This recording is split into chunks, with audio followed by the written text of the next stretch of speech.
Tamoai. Mai ase i o tātou tapo i atu i le atua i le nei tae. Na le se noa le li ina i ate i tātou. Ia whapea tu lava i Israelu. Na le se noa le ni ina i ate i tātou. Ina walanga mai tangata i ate i tātou. Pa ua lātou folo ina i tātou. Na ua tupu telelo lātou wita mai i ate i tātou. Ia tui au tau i le lii, a wae le lei o ia. Amene. Tātou talo. Iau vau a welo mātou watua. O mātou whātangsia lo walofa malo mamalu i le nei tai au fau. Ulu fale mai ale mana lo wangang pa ia fesua soan.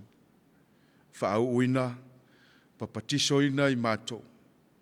Mātou tāpua i ate oe le loto atoa ma le whamau ni lava. No oe ke risolo mātou whaola wole matatalo tuai nei. Amene.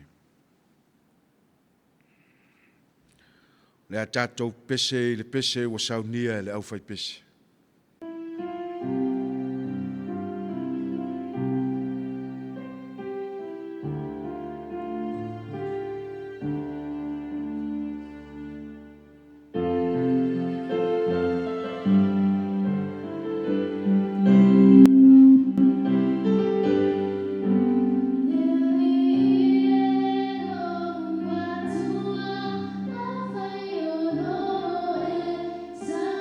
We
Tātou wha mau lalo I lumo le tua e ala I le talo.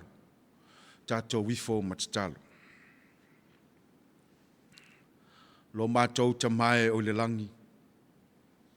Pa ia lava lo suafa o wā oe o le tua pa ia.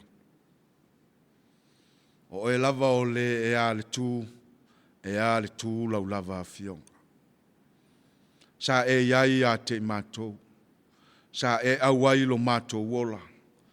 A o whenga iai lo watu nuu ma malo longa o le pongi sā ua mawaya. Sa le mai longa le matenga lo mātou watua. A wā sa laa le vae, a e lama le tangutu o le ala. Ma le tele o le maalila maai. A o le ngalo ia te I mātou o lau lava fionga ina ua mātou momoe. Pe tai leli ie lo mātou watua. Ua mātou iai le tai au fou ma le aso fou. Ua mātou iai le malama o lo mātango fie le atua lo mātou tama. Maua lunga lo alofa ma lo wanga le lei tai mai. Wala fai lo watunuu. I le alofa ma le anga le lei tausi o oe lo mātou watua. Mai lava iona taitai. Taitai whaare malo. Taitai Ekalesia. Taitai I so se vaenga, so se whaala potuputonga o nuu ma paenga ma fioanga. E o lava yalo mana ia mātou whanau. Wa lilo fia lo watunuu I lo walofa lo mātou tama. Le ala leo la mātou whaftai I a te oe le atua I lo wanga le lei. Awa ana le se noa lava oe le li iena I a te I mātou. Ana le se noa lava oe lo mātou atua. Whaftai tele le atua I lo walofa ma lo wanga le lei. Le savalinga lo watunu. A mātou tū ma tepa I le loa ma le amatanga mainga o le savalinga le nei tausanga. Whaftai tele lava le atua. Tele o whawhita uli. Tele o whaingata ma whita. E lui tauina le soifua ma lo mātou wola. Pe tai leli ie o lo lava anga le lei. Ua afuai o na mātou tū vai le nei tai au matango fie. Wa umau na e saunia ma e tapena I le soifua ma lo mātou wola. Whaaftai tele leli I lo walofa. Whaaftai lo lava anga le lei. Vi ia oe lo mātou watua. Awa oe lava o le atua foa. O le na e fofoa ina lo mātou malosi.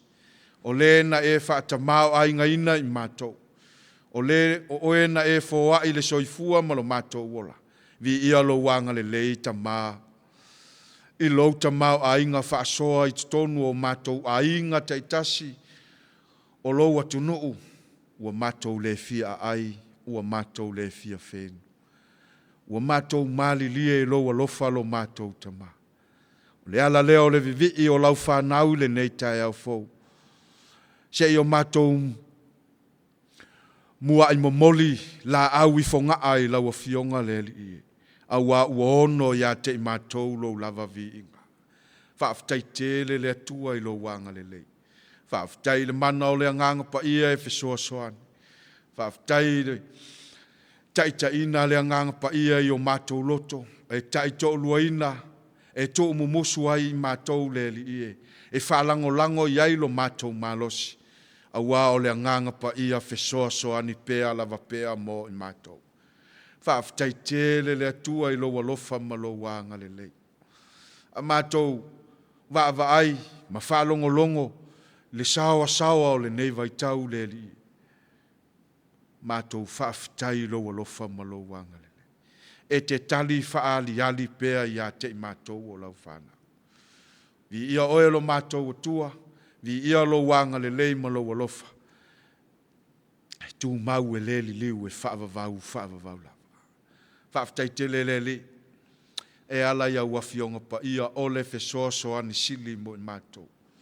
E a o ai, e whaapoto I nai I mātou. E whailea masulu I o mātou vae ma le malama lama I lo mātou wola. Whaaftai te le lava lo mātou. Mea umaua e saunia ma e tapena ina I le soifua ma lo mātou malos. Whai lava mauvi inga e whaavavau lava. Mātou whaaftai fo I le atua. Ona o awa fionga pa ia. Mātou te whaitau ina ia o ina i mātou. Whailea masulu i o mātou vae ma le malama lama i lo mātou ola. A o le wha o la tanga na e Sauniga mo i mātou. E maualunga lava lo vi inga. Ma lou lavanga le leile atua lo mātou tama. Ua na o le wha whitai ua mātou taui ai lo wanga le lei wa tele. Vi ia o e le li ie le au noa. Nei se ia o le wha vavau lava. Mata lava o masiasi. Le li ie lo mātou atua. Wha mangalo mātou wha leto. E le ato atoa lau wha nau le tele o te. O mātou te talo. O mana tunatunga. O upu fo i mangaluenga le li ie mātou te whaatino i lea taimi ma lea taimi. O minute ma se kone o le tātou mafutanga. O le upu moni lava le li ie le ato atoa lo mātou. O mātou whaasifo le li ie le nei tai au. Wha mole mole lo mātou tama. Wha mangalo lo watunu. Wha mangalo sa moa e wha vae i ate oi. A whai wale atoa se au nanga. A whai wa mātou. Le alolofa i ate oe le li ie ono o lo wanga le le. O la mātou whaasifo lea le li ie le nei tai au. O ani o mātou wha le tonu. O ani taita inga wa le atoa le li ie. Alo watunu uma i mātou uma. Wha mangalo i mātou lo mātou. Sina mataua o le totolo walo Yesu ke riso lo mātou wali. Ina ia wha mama matafia se ina i o mātou ele lea mani o mātou wha leto. Alofa maia oe lo mātou tama. Lingi mai au wha manu ianga o whau masoloi lo no fuali. Wha manuia i lo watunu o Samoa i ona vaenga ese. Wha manuia i Taitai o lo watunu. Wha manuia i Taitai o au Ekalesia ma Ekalesia ke visiano i tutonu o lo watunu. Wha manuia i so se vaenga o le lava loa o lo watunu ue o lava ina ia mātou whanau. Lingi mai au wha manuianga lo mātou tama. O e lava o le atua mātou te whaalango lango i ai lo walofa ma lo wanga lele. O lo mātou malosi. O lo tamau ainga. So se vaenga le li ie. O lo lau ele. O whanua ma so se vaenga i totonu o lo watunu. Mātou te talo le li ie whaatamau ainga ina e lo walofa ma lo lavanga lele. O ai o ala whai mai le nei tai au. Maleli o le lalolangi pa ia tu iai lo walofa ma lo wanga lelei. Nisi foi o mātou nuu atua oi ai maise o lo watu nuu ma o mātou a inga taitasi o lo o iai i whaanoa noanga o na o lau wala au pa ia wha mawhana whana oe lo mātou tama. Mātou te talo leli ie pa i mai ale mana o lo wanganga pa ia whesoa soani mo i mātou. Ti ute ma whaatitaunga ma lava singa le tangata lava ia ile ne yaso fau wa e au mai ile soifua ma lo mātou wola. Ia iai lo walofa wha mole mole lo mātou tama. A mātou whaitau ia wa fionga pa ia wha malama lama oe. Se upu foi o le a mātou whasoa ai a wā se taitai mo i mātou ile ne yaso ma tiute mo na vai e whaatau waa la wau au. Ale mana lo wanganga pa ia whesoa soa ni mai. Wha upenga ina ma whaanga waa ina la wau na wha mole mole. Ia o la mātou te tālo lea. Whaatase mana o ngalilo le tangata lava ia whaialo fina ngalo. Au alava o so mātou whaatau ana. Yesu whaola o mātou wole ma te talo tuai nei. Amene lo mātou tamai o le langi. Ia pa ia lo suafa. Ia o mai lo malo. Ia whaia lo fina ngalo i le lalo langi e peo na whaia i le langi. Ia e fo i mai ate i mātou le aso nei a mātou mea ai tau ma le aso. Ia e whama ngalo i ate i mātou. Peo na mātou whama ngalo atu i e wanga le anga mai ate i mātou. Au fo i te taita ina i mātou ai le whao sosonga. Ia la vea ia i mātou ai le leanga. Wai au le malo ma le mana. A tō manivi inga e whaavavau lava. Amene.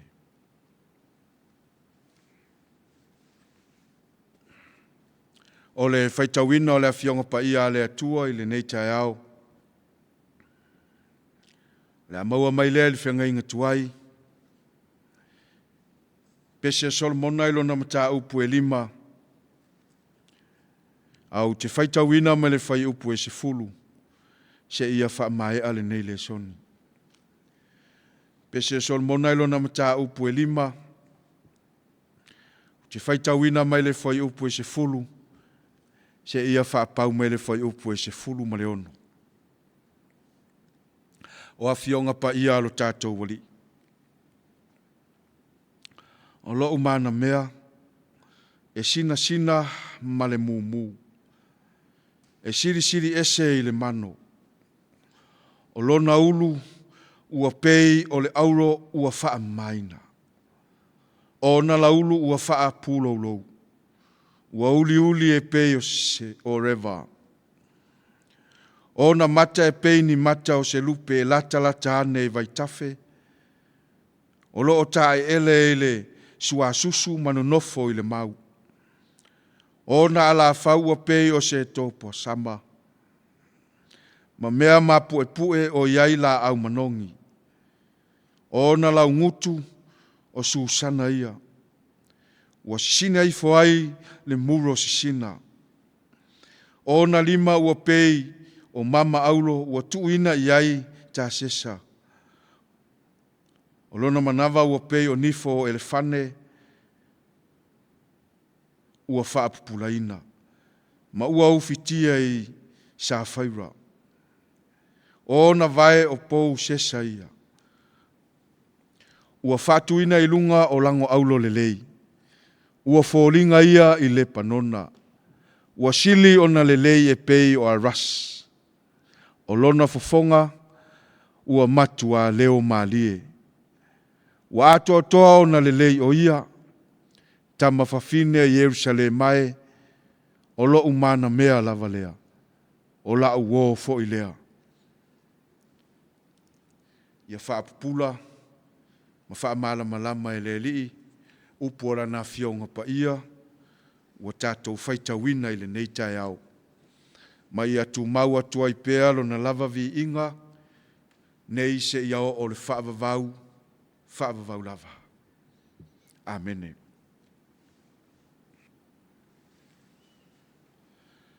Sina upo le Taitai nai tātou sa moa i le nei tai au.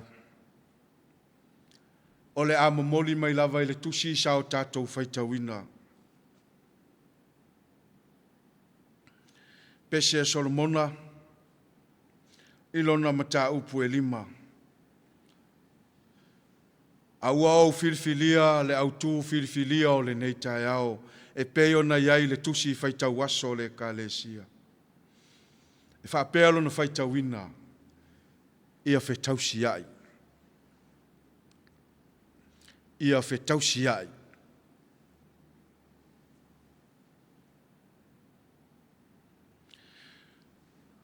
Ai se a e ala whai ai, se a inga sa moa. I se lotu i le tai au. Ai se a foi, i se a inga, o na le ngalo ia te latou, se afi.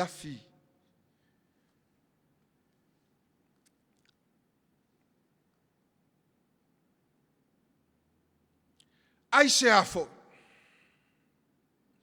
I se tamama se tina whamanatu i to tonu o lona ainga. Nuu maso o se vaenga. Ona le ngalo, ona mua mea i matau tusa. Aisea. A whai ua whai maila tātou mau o sa moa e whawai le atua.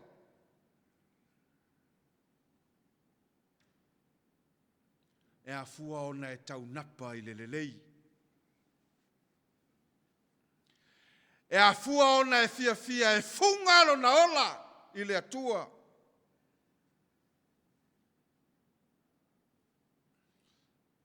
E a fua ona fia ona o le valea o le tausi. oe mo le atua fo'i mo le tausi a le tangata.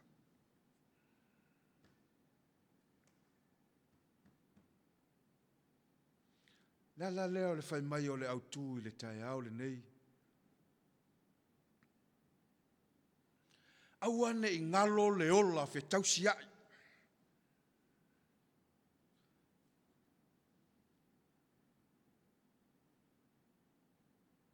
Ola fe tausi ai. Fai mai le poto o Solomona, o le tausi mai, ma le tausi atu. O le vafe angai a le tangata malona atua. E fai mai le langona o le fatu solo i le neitae au. O le tausi mai a le atua e lale lei. O le tausi mai a le atua i so se taimi e pupula. O le tausi mai a le atua i a te tātou e matautia. O lo ta oto lava i le tusi sa tātou faitau. Upu ia ma le mo o lea. A le fatu solo i le neitae au. Le atua lale lei. Le atua e pupula mai lona alofa i teimi uma. O Jehova e matautia lona anga le lei so se teimi. Samoa. Aua ne i mate. Aua ne i pē. Aua ne i ngalo. Le lua vā fe tausi ai ma le atua i so se taimi.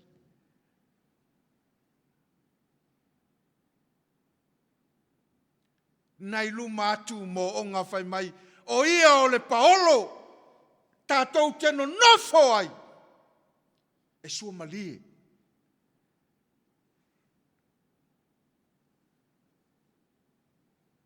O asa uni o le nei asu. Ia mua i le atua. Ia mua o na e whaasanga. I lau e tatau maono o na mua. Momoli la au i whonga. Whetausia i le whai mai ia le tusi le nei tae au. O le vāwhea ngai o le tamā malana tane. Tamā malona to olua. Fealo fani. E ngalu lue whaatasi. E pulu lima. Ma whau ni o la ngona le lei. Awani lala oa manuia. O ainga. Nuu. Matinu.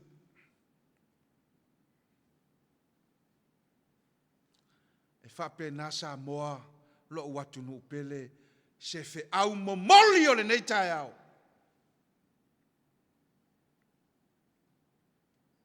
A fe alofani ma le atua e le vevesi.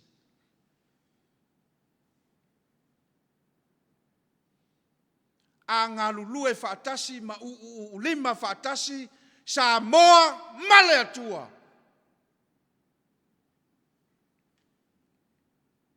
E le vevesi.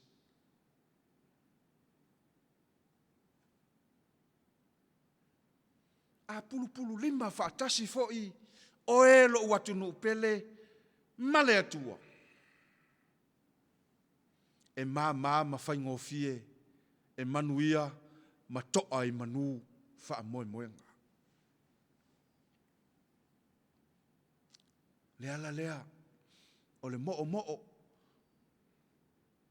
o le momoli mai, o le pese a le fatu solo i le nei tae au. Ia aua ne ngalo. Tātou vāwhe tausi ai ma le atu. O lau tausi i lau tamā, o lau tausi i lau tina, o lau tausi i lau ainga, o lau tausi i lau nuu, o lau tausi i lau ekalesia, o lau tausi i lau tuaoi, o lau tausi le nā i le atua. O le lua fe tausi a i le nā ma le atua. E mata mai le atua i lau tausi.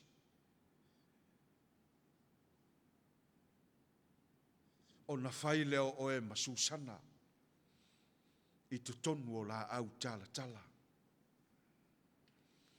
O na fai lea o e masevi aila manu lea. Fai mai e atamo moe e oso oso ai tele vavave. Ao tatou ngā lulu e whaatasi e te oso oso i le funga o le alofa. E te tele ai, e tali lona anga le lei, male manuia i lau tausi na tausi, i le atua ma lona anga le lei. Tārusia whaiva matiu te sa moa i le ne aso, aua ne ingalo le atua. Aua ne ingalo le lua fe tausia inga malo tatou tapa au sili le lang.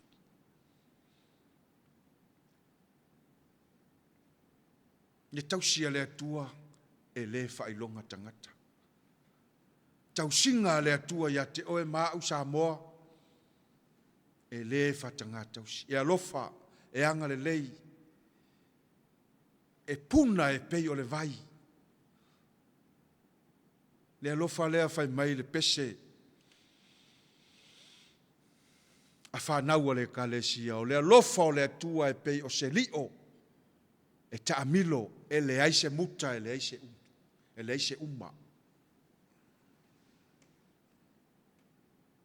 Le alofa tausi le nao le atua ia te oema.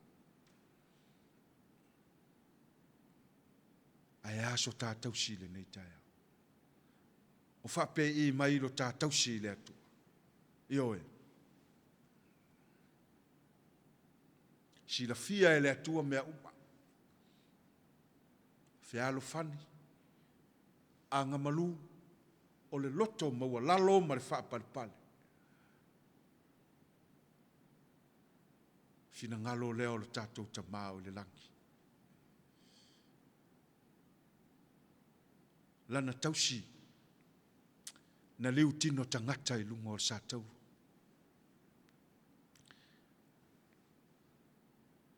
Ina ia atoa so tātou tausi ua whaale tonu talu le anga sala.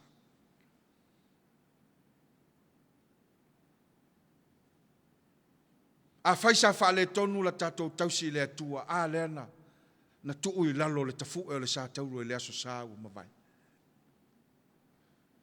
A ese i toe ta pena lau tausi i le atua a waso tā manuia maso tā sa olotonga. Wha moe i le atua tausi o le na ia tausia i tātou i so sistemi. Ono Yesu. Amene. Le tātou whai uri pese o saunia e lau whai pese.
Tatou whai.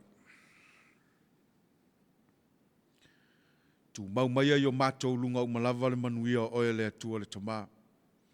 Le alofa ma le file mu moni o lo walo Yesu Keriso.